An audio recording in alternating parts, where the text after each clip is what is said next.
I didn't hesitate when the alien widow asked me to fulfill her secret desires. First contact. The crystalline forests of Lithuania shimmered in the dual moonlight as Oren Marquez adjusted his atmospheric mask. 3 weeks into his botanical expedition on this remote moon, and he still wasn't accustomed to the way light fragmented through the translucent vegetation, creating rainbows that danced across the forest floor. His research station, a modest prefab unit nestled among towering crystal-like trees, had become a solitary home as he cataloged the unique plant species that thrived in this alien environment. Oren's sample collection pouch was nearly full when he heard it, a sound distinctly out of place in the quiet forest. A low, humming whine followed by the unmistakable crunch of something heavy striking the ground. He hesitated, weighing curiosity against caution, before heading toward the disturbance. Through a clearing in the crystal trees, he spotted it.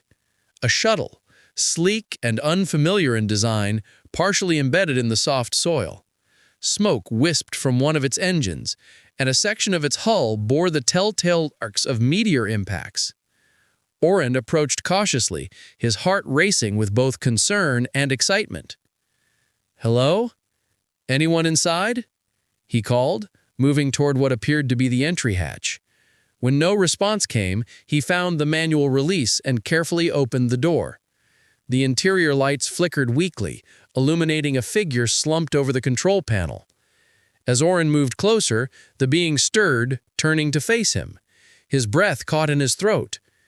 She, for the figure was distinctly feminine, had skin the color of tropical waters, a luminescent teal that seemed to glow from within.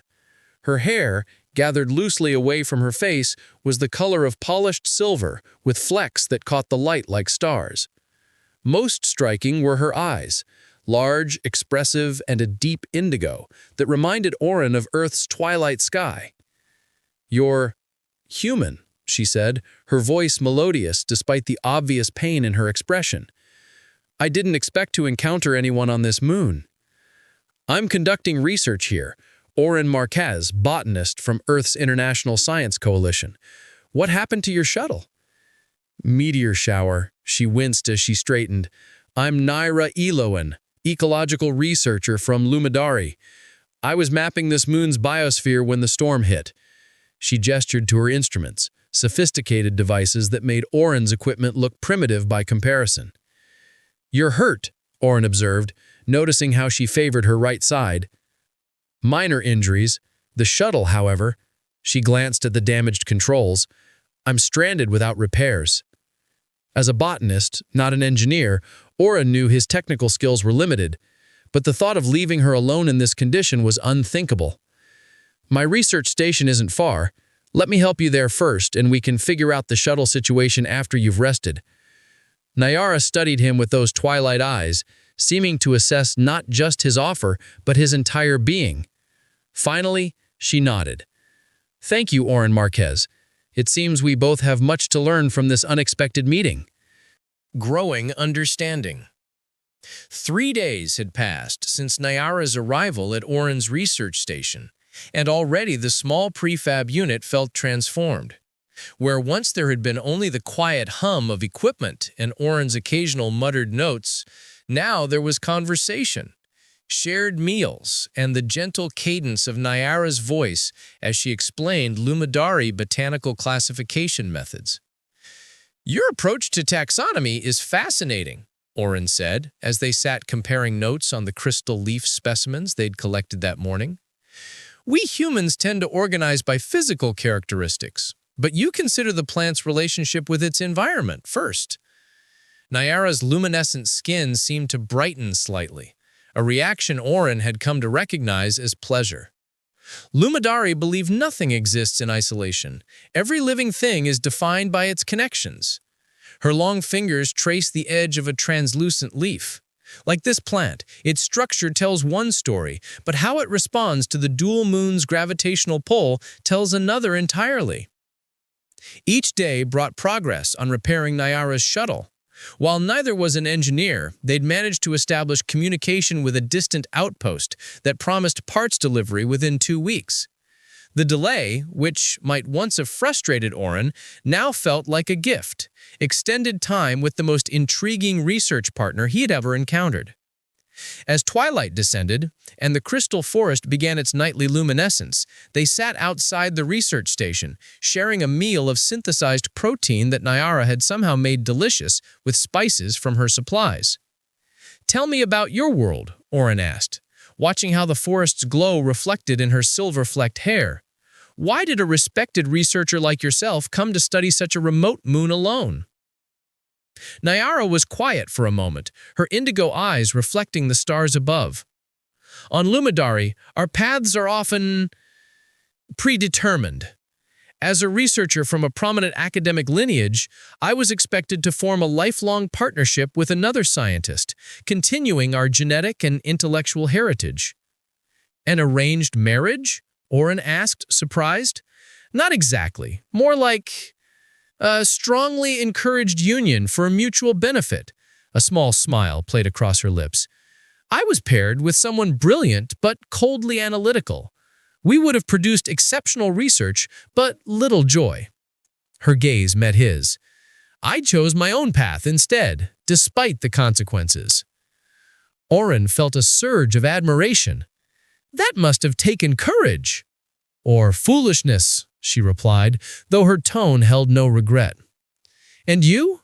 What brings a human botanist to study alone, so far from your kind?" The personal question caught him off guard. Most of his colleagues kept conversations strictly professional, but Nyara's genuine interest broke through his usual reserve. "I've always connected better with plants than people," he admitted. "They don't expect anything from me except care and observation. After my last relationship ended, she wanted someone more ambitious, more social. I threw myself into this research. The isolation felt like a relief." "And now?" Nyara asked softly. Oren looked up at the unfamiliar constellations. "Now, I'm wondering if I've been studying life without really understanding connection." Their hands rested side by side on the bench between them, human and Lumidari, close, but not touching, a small space filled with unspoken possibility. "Tomorrow," Nyara said, changing the subject, "I'd like to show you something special I discovered before the crash. A grove where the crystal plants respond to sound vibrations. It's quite remarkable." "I'd like that," Oren replied, realizing with quiet certainty that he'd follow this fascinating woman anywhere she wanted to go. Unspoken feelings. The atmospheric storm arrived without warning, transforming the serene, crystalline landscape into a swirling chaos of electromagnetic disturbances. Oren and Nyara had ventured far from the research station to study the sound-responsive grove she had discovered, a magical place where crystal formations resonated with their voices, creating harmonics that rippled through the entire clearing. They'd been so engrossed in recording the phenomenon that they barely noticed the sky's transformation until the first lightning-like discharge crackled between the tallest crystal trees. "We need shelter," Nyara shouted over the rising wind. "These storms interact with the crystalline structures. It's dangerous in the open." Oren grabbed their essential equipment. "There's a cave system about half a kilometer east. We mapped it during my first week." They ran through the increasingly volatile forest, crystal fragments whipping through the air around them. Nyara moved with surprising grace despite the treacherous conditions, occasionally steadying Oren when his footing faltered.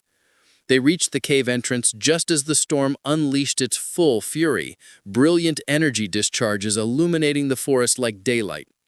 Inside the cave, they discovered a remarkable sanctuary. Bioluminescent fungi carpeted the walls and ceiling, bathing the space in a soft blue glow. Deeper chambers revealed pools of clear water, where crystal formations grew beneath the surface, reflecting the light in hypnotic patterns. "It's beautiful," Nyara whispered, her teal skin taking on a bluish cast in the ambient light. "A perfect refuge." According to Oren's atmospheric readings, they would be confined to the cave for at least 2 days while the storm raged outside. They established a comfortable camp near one of the glowing pools, rationing their supplies and settling in for the unexpected isolation. On the second night, as they sat beside their small heating unit, Nyara grew contemplative. Among my people, there's a way we share understanding that goes beyond words, a telepathic connection, not reading thoughts, exactly, but sharing emotions, impressions. Oren looked up from his notes, intrigued. That sounds extraordinary. It is how we truly know one another. She hesitated. I could show you, if you're willing. It might help you understand Luminary perspective for your research. Something in her tone suggested this was more significant than a simple demonstration. Would it be safe for me, for a human?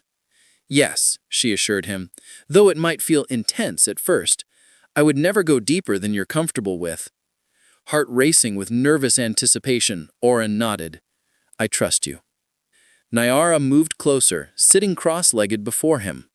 Close your eyes, she instructed, and try to let your thoughts quiet. Her cool fingers gently touched his temples, and for a moment nothing happened. Then, a sensation like falling into warm water. Emotions not his own flowed through him.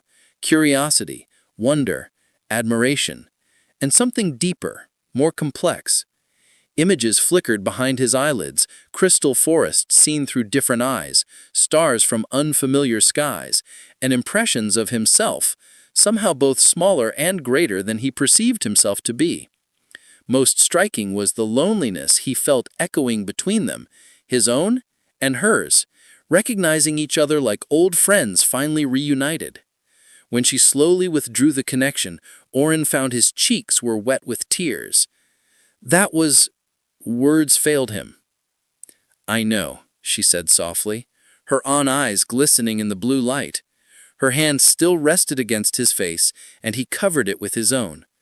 The storm continued outside, but within the glowing cave, something equally powerful had been unleashed, a connection that transcended their different worlds, creating its own kind of shelter against the universe's vast emptiness. Cultural boundaries. The shuttle repair components arrived via automated drop pod exactly 14 days after Nyara's crash landing. By then, the research station had transformed into a shared space, with Oren's careful botanical samples alongside Nyara's holographic ecosystem models, their equipment complementing each other in unexpected ways. They developed a comfortable rhythm, working side by side during the day and sharing stories beneath Lysophia's starlit sky each evening. But the arrival of the parts brought a palpable shift. Suddenly, there was a countdown to their separation. The primary navigation system should be operational within 3 days, Nyara said as they unpacked the components on the shuttle's floor. Her voice remained even, professional, but Oren noticed she avoided his gaze. That's good, he replied, the words feeling hollow. You'll be able to resume your research properly. The cave experience had changed something between them. Though they hadn't spoken directly about the emotional connection they'd shared, its echoes remained. In lingering glances, in the way they found excuses to work in closer proximity, in conversations that stretched late into the night. Neither seemed willing to name what was developing, as if acknowledging it might make their inevitable parting more painful. As they worked on the shuttle that afternoon, Nyara suddenly paused, her hand hovering over a control panel. There's something I should explain about Luminary relationships, she said quietly. When we form connections, true connections, they don't simply end with physical separation. Our telepathic abilities allow bonds to persist across vast distances, especially after deep sharing. Oren set down his tools. Like what we experienced in the cave? She nodded. For my people, such connections are considered lifelong commitments, not in a restrictive sense, but as an acknowledgement that once truly known to each other, we remain part of each other's inner worlds. The implications hung between them. And humans don't have that ability, Oren said, understanding dawning. Once you leave, she said, I would still feel you, but you would only have memories. Before he could respond, the shuttle's communication system suddenly activated a message incoming from a Luminary vessel. Nyara's expression shifted to one of surprise as she accepted the transmission. A face appeared on the screen, similar to Niera's, but with deeper blue skin and eyes that seemed to pierce even through the digital connection. The being spoke in a melodic language Oren couldn't understand, but Niera's increasing tension was evident as she responded. When the transmission ended, she turned to him, troubled. "My family has been searching for me. They've dispatched a research vessel to this sector. They'll reach Lysthaea within 5 days. They're worried about you. That's natural." "It's more complicated," Niera sighed. "My departure was not entirely approved. They fear I've abandoned my responsibilities, my position in our scientific community." Oren felt a cold weight settling in his stomach. "Will you be in trouble when they arrive?" "Not trouble exactly, but there will be pressure to return, to resume the path laid out for me." She looked at me directly, "including the partnership I rejected." The shuttle felt too small, too confining. Oren stepped outside, needing air, needing to process what all this meant. Niera followed, her luminescence dimmed with concern. "Human relationships must seem simpler," she said, misreading his reaction. "No," Oren turned to her, surprising himself with the intensity in his voice. "We may not have telepathy, but we feel the absence just as deeply. We just learn to live with incomplete connections." As night fell around them, they stood facing each other, representatives of two different worlds, two different biologies, two different concepts of relationship, yet drawn together by something neither scientific training had prepared them to analyze. 5 days, Oren finally said. "We have 5 days to figure this out." But in his heart, he wondered if all the time in the universe would be enough to resolve the question of what happened when human and Luminary hearts converged. A face appeared on the screen, similar to Niara's, but with deeper blue skin and eyes that seemed to pierce even through the digital connection. The being spoke in a melodic language Oren couldn't understand, but Niara's increasing tension was evident as she responded. When the transmission ended, she turned to him, troubled. "My family has been searching for me. They've dispatched a research vessel to this sector. They'll reach Lysthaea within 5 days. They're worried about you," Oren said. "That's natural." "It's more complicated," Niara sighed. "My departure was not entirely approved. They fear I've abandoned my responsibilities, my position in our scientific community." Oren felt a cold weight settling in his stomach. "Will you be in trouble when they arrive?" "Not trouble, exactly, but there will be pressure to return, to resume the path laid out for me." She looked at him directly. "Including the partnership I rejected." The shuttle suddenly felt too small, too confining. Oren stepped outside, needing air, needing to process what all this meant. Niara followed her, her luminescence dimmed with concern. "Human relationships must seem simpler," she said, misreading his reaction. "Without telepathic bonds, perhaps it's easier to connect and disconnect as circumstances demand." "No," Oren turned to her, surprising himself with the intensity in his voice. "We may not have telepathy, but we feel the absence just as deeply. We just learn to live with incomplete connections." As night fell around them, they stood facing each other, representatives of two different worlds, two different biologies, two different concepts of relationship, yet drawn together by something neither scientific training had prepared them to analyze. 5 days, Oren finally said. "We have 5 days to figure this out." But in his heart, he wondered if all the time in the universe would be enough to resolve the question of what happened when human and Luminary hearts converged. Part 5. Convergent Paths. Dawn broke over the crystal forest for what might be their last morning together. Oren stood outside the research station, watching prismatic light scatter through the translucent vegetation. The repaired shuttle sat ready for departure a short distance away, its systems fully functional after 4 days of intensive work. Tomorrow, the Luminary research vessel would arrive.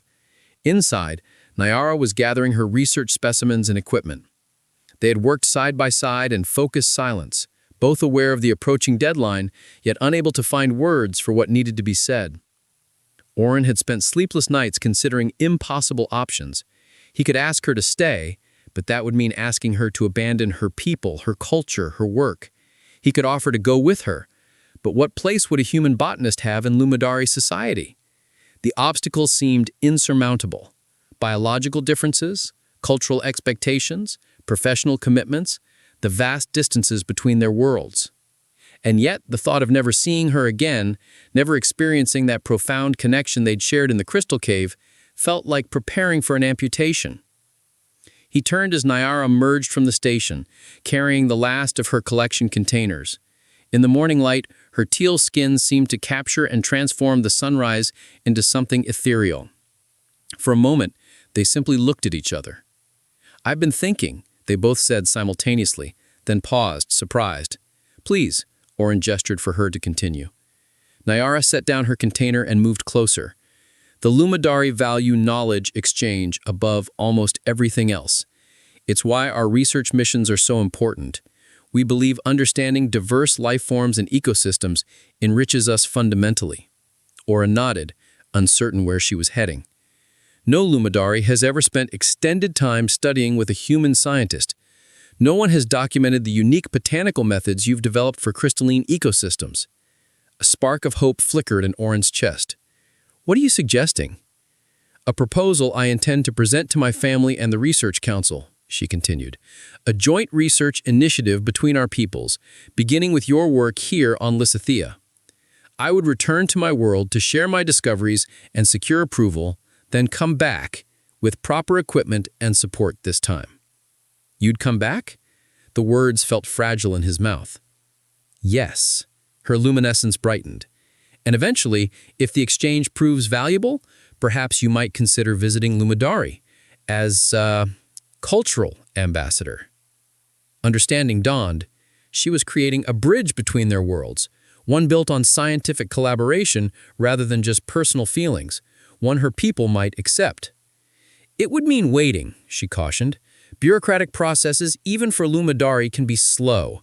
It might be months before I could return." Oren took a step towards her. "I've spent years studying plants that take decades to bloom. I understand patience." He hesitated, then asked the question that mattered most. "But the connection we shared, would it sustain across that distance, for me, without telepathic abilities?" Nyara reached out slowly, her cool fingers touching his face in the now familiar gesture that preceded telepathic sharing. "There are ways I could strengthen our bond before leaving, create an impression deep enough that you would sense echoes of it even without Luminari abilities. It's not traditionally done with other species, but I want that," Oren said without hesitation. "Whatever connection is possible between us, I want to explore it." For the first time since they'd met, Nyara's composed demeanor broke into a radiant smile that seemed to illuminate her from within. She stepped closer, until they stood just inches apart. "Among my people, we have a saying, different stars may create different light, but all illuminate the same darkness." Her voice was soft, but certain. "We are of different worlds, Oren Marquez, but I believe our paths were meant to converge." As the crystal forest shimmered around them, Oren closed the final distance between them. Their embrace transcended the biological differences, finding common ground in the universal language of connection. Tomorrow would bring complications, explanations, plans. But today, they had found a possible path forward, one where differences became strengths rather than obstacles. Under the alien sky of Lysithea, human and Luminari discovered that love, like the most resilient plants, could adapt to flourish in even the most unexpected environments.